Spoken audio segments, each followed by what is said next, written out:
جیسے عبدالعظیم حسنی کے لیے یہی سلام پورا ہے، اس میں بجائے فاطمہ کے عبدالعظیم کہا جاتا ہے، لیکن ہے معصوم قم کے لیے۔ تو جب معصوم قم کو یہاں دفن کر دیا تھا تو ایک مکان تھا، یہ باغ تھا، اس میں کسی شیعہ کا مکان تھا، اس میں دفن کر دیا تھا، لوگ دروازے کے باہر کھڑے ہو کے سلام کرتے تھے، کیونکہ جب بی بی ادھر آئی تو موسیٰ اشعری جو تھا وہ ننگے پیر آیا تھا ساوے لینے کے لیے، اور وہ یہ کہتے ہیں کہ وہاں معصوم قم کو زہر دے دیا تھا، جو بھائی شہید ہو گئے تھے، تو یہاں سے قم سے ایک پوری ٹیم گئی تھی معصومہ کو لینے کے لیے، اس میں موسیٰ اشعری تھا، وہ سردار تھا۔ تو جس جگہ پہ ستیہ کہلاتا ہے وہ مدرسہ ہے، دینی وہ جگہ بھی ہے عبادت کی، بی بی کی، جس جگہ پہ 17 دن تک یہاں رہی قم میں، اور 23 ربیع الاول کو یہ قم میں وارد ہوئی ہیں، اور ان کی شہادت جو ہے وہ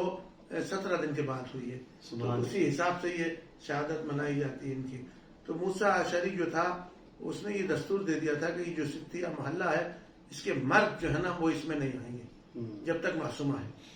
تو جس گھر میں بی بی رہتی تھی اس کے چاروں طرف گھر والے اپنے مکان خالی کر کے اور باہر سونے لگ گئے تھے، کیونکہ اس کے بارے میں یہ تھا کہ یہ بنت امام ہے، پہلی صفت تو یہ کہ امام کی بیٹی ہے، اخت امام ہے، امام کی بہن ہے، امت امام ہے، امام زمانہ کی پھوپھی یعنی امام جواد کی سگی پھوپھی۔ دوسری بات ان کی سب سے بڑی مہم یہ ہے کہ ان میں یہ خصوصیت تھی کہ یہ کسی اپنے مشن سے نہیں آئی تھی، بلکہ یہ دفاع امامت کے لیے آئی تھی۔ جیسے دفاع دین کے لیے اور امامت کے لیے زینب شام میں گئی تھی، زینب کو تو کربلا میں مر جانا تھا، اتنا حادثہ دیکھ کے کہ حسین کی شہادت، بھائی ختم ہو گیا، لیکن منصب اتنا عظیم تھا کہ زینب اسے اٹھا کے لے جا کے جو کام امیر المومنین نے تلوار سے کیا تھا وہ زینب نے زبان سے کیا، اور یزید کی حکومت کو شام میں گرا کے واپس آئی، اور حسین علیہ السلام کو رپورٹ دی کہ بھائی میں گرایا نہیں، میں نے بنی امیہ کی حکومت کو پاش پاش کر دیا۔ اور اس سے بڑی پاش ہونے کی بات یہ تھی کہ جب وہ سر نے قرآن پڑھنا شروع کیا تو جو اس کی زوجہ تھی یزید کی ہند، وہ امام حسین کی کنیز تھی اور اسے آزاد کر دیا تھا۔ عبداللہ ابن عامر کی بیٹی تھی، وہ بیماری میں آئی تھی، شفا ہو گئی تھی، اس کو معاویہ نے یزید سے منسوب کر دیا تھا، اور یزید کی بیوی ہو گئی، تو اس کے ذہن میں حسین کی قرات کی آواز تھی، جب مدینے میں امام حسین قرآن پڑھتے تھے تو وہ سنتی تھی۔ تو جب شام کے بازار دربار میں امام حسین کے چہرے پر چھڑی مارنے لگا تو حسین نے قرآن شروع کر دیا، تو اس عورت نے پردے کے پیچھے سن کے کہا کہ یہ تو صوت قرآن میرے امام کی ہے،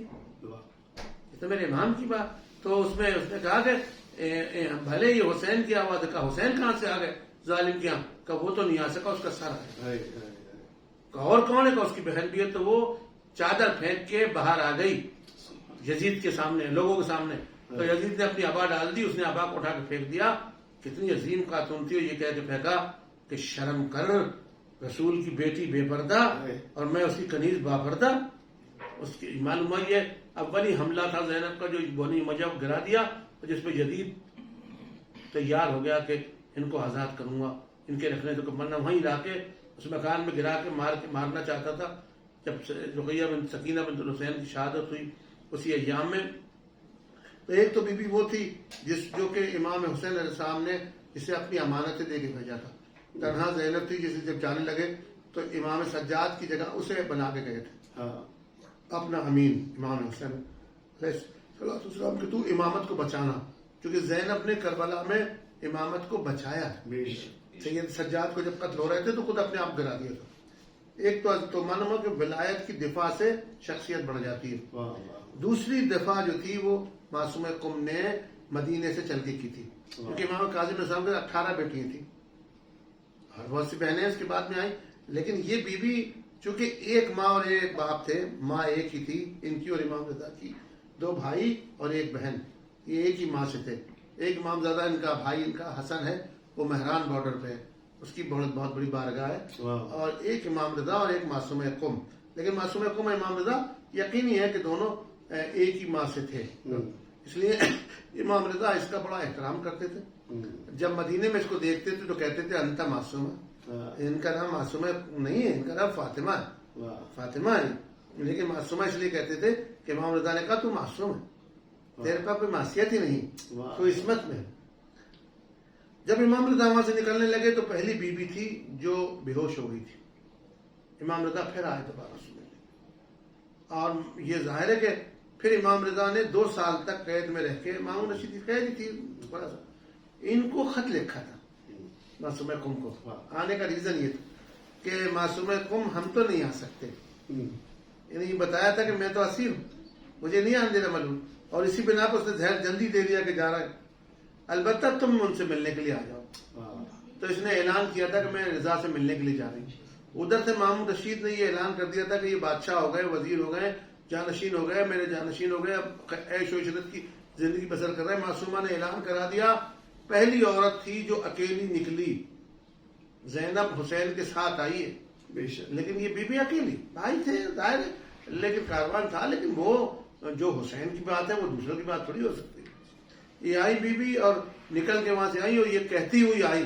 کہ میرے بھائی کا ظالم کا کوئی تعلق نہیں ہے، یعنی دفاع امامت میں آئی۔ اور بادشاہ اتنا گھبرا گیا تھا خلیفہ وقت کہ اس نے انہیں رستے میں زہر دلوا دیا۔ تو وہاں سے یہ صحابے میں ایک جگہ ہے، وہاں بڑی بےقرار تھی، تو موسیٰ اشعری کاروان کے ساتھ گیا اور ان کو لے کے آیا، کچھ دن یہاں استراحت کریں،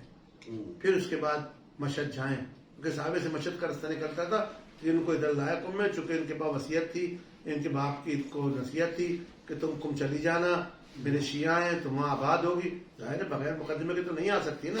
یہ آئیں اور 17 دن تک یہاں بیمار رہی۔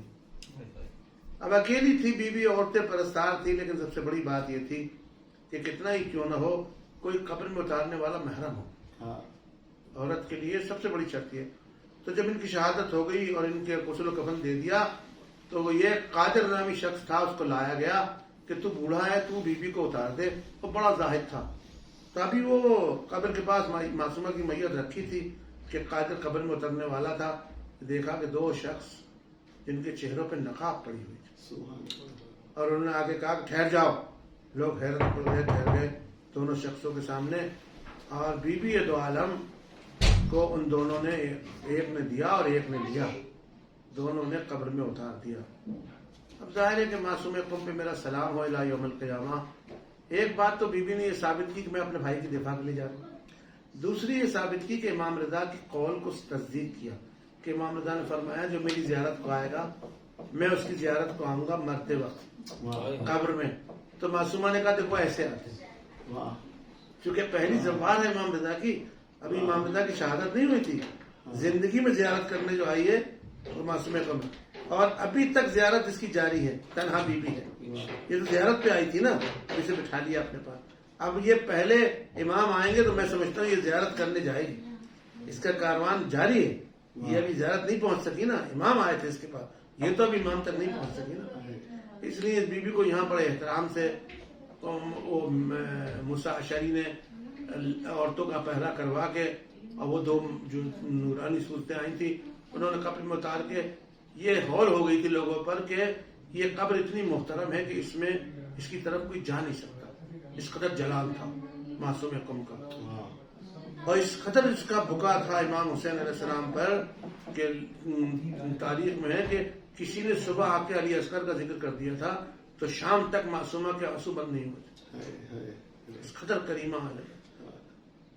پھر لوگ باہر دروازے کے باہر کھڑے ہو کے کمرہ بنا دیا تھا، وہاں سلام کر کے چلے جاتے تھے، تو پھر امام رضا کے پاس جو سلام کرنے والا تھا وہ گیا تو امام نے فرمایا ہماری ایک امانت تمہارے پاس ہے، اس کا احترام کرتے ہو؟ کہ مولا کون؟ کا ہماری بہن معصومہ۔ کہا مولا ہم دور سے سلام کر، نہیں یہ زیارت لے کے جاؤ اور یوں سلام کرو۔ اس وقت میں امام رضا نے اپنے قلم سے جو زیارتیں قلم سے لکھی گئی ہیں معصوم کے، ان میں سے ایک زیارت جامع ہے، معصوم نے اپنے قلم سے لکھی، امام ہادی علیہ السلام۔ دوسری زیارت امین اللہ ہے جو امام سجاد علیہ السلام، تیسری زیارت امیر المؤمنین ہے جو امام ہادی نے 300 نگہبان بھیجے تھے متوکل نے امام ہادی کے ساتھ جب وہ اپنے جد کی زیارت کرنے نجف آئے تھے، تو اس وقت میں امام نے پڑھی وہ زیارت مطلقہ امیر المؤمنین۔ اور تیسری چوتھی زیارت جو ہے وہ یہ معصوم قم کی ہے، جس کو امام رضا علیہ السلام نے فرمایا، یوں شروع کیا امام رضا نے، فرمایا کہ تسبیح زہرا پڑھا کرو. اب تسبیح زہرا اگر ویسی ہو جاتی تو یہ ہوتا کہ اس تسبیح میں اس میں کوئی فرق نہیں ہے، لیکن امام رضا نے تھوڑا فرق کر دیا کہ تسبیح زہرا جو ہے اس میں پہلے 34 مرتبہ اللہ اکبر ہے، پھر سبحان اللہ ہے، پھر الحمدللہ ہے، جی پھر الحمدللہ، پھر سبحان اللہ. لیکن اس تسبیح میں پہلی شرط یہ اللہ اکبر، اور پھر اس کے بعد الحمدللہ، پھر اس کے بعد سبحان اللہ، پھر اس کے بعد الحمدللہ ہے. پہلے اللہ اکبر، پھر سبحان اللہ، پھر الحمدللہ.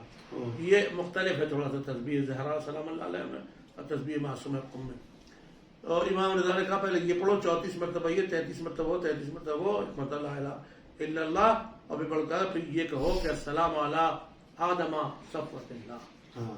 سبحان اللہ. آدم سے شروع کیا، یعنی امام رضا کا یہ اشارہ یہ تھا کہ اگر تمہیں آدم کو سلام کرنا ہے تو معصومہ کے پاس آ جاؤ. واہ. السلام علی نوح النبی اللہ. اگر تمہیں نوح کو سلام کرنا ہے، جیسے آپ کسی کو لیٹر ڈالو گے،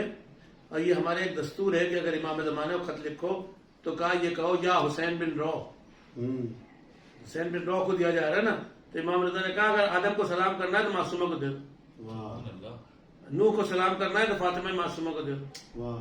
ابراہیم کو سلام کرنا ہے تو معصومہ کو دے دو. سبحان اللہ. پھر اس کے بعد اس زیارت میں بہت سارے نشے و فراز ہیں، لیکن سب سے بڑی بات اس میں یہ ہے کہ امام رضا نے اس میں 14 معصومین کو مخاطب کر کے سلام کیا. آدم صفوۃ اللہ تو غائب ہیں، لیکن امیر المومنین کو جب سلام کیا تو مخاطب میں کیا. حضرت زہرا کو سلام کیا تھا. پھر دوسری صفت اس کی یہ ہے کہ پہلے فاطمہ کا نام لائیں پھر علی کا نام لائیں علیہ السلام کا. السلام علیک یا بنت فاطمہ و ختیجہ. پھر اس کے بعد کہا السلام علیک یا بنت امیر المؤمنین ولی اللہ. یعنی امیر المومنین کے نام کو فاطمہ زہرا کے نام کے بعد رکھا ہے امام رضا نے. امام رضا نے اپنے زبان سے لکھ کے دیا، اپنے قلم سے ایسے پڑھا کرو. اور اس میں چوتھی خوبی یہ ہے، ہزاروں ہیں. یا فاطمہ، پھر سلام کے بعد کہتے ہیں یا فاطمہ اشفعی لی فی الجنہ. امام رضا نے کہا کہ تو جا کے یہ کہا کر اس سے، جب زیارت پڑھ چکے، جب سب معصومین پہ سلام دے چکے، ان تیرا سلام پہنچ گیا، اب بی بی سے کہہ تو کیا کہہ رہا ہے، یا فاطمہ اشفعی لی فی الجنہ، فاطمہ میری سفارش بہشت میں کر دے. حالانکہ انسان کے پاس بہشت سے پہلے اور مراحل ہے، موت ہے، احتضار ہے، بہت ساری چیزیں. امام رضا بتا رہے ہیں جو معصومہ تک پہنچ گیا اس کے پاس یہ مشکلات برطرف ہو جائیں گی. اشفعی لی فی الجنہ، معصومہ کی سفارش جو ہے وہ اتنا زوال، اتنا بلند ہو جاتا ہے کہ اس کو پھر سفارش کی ضرورت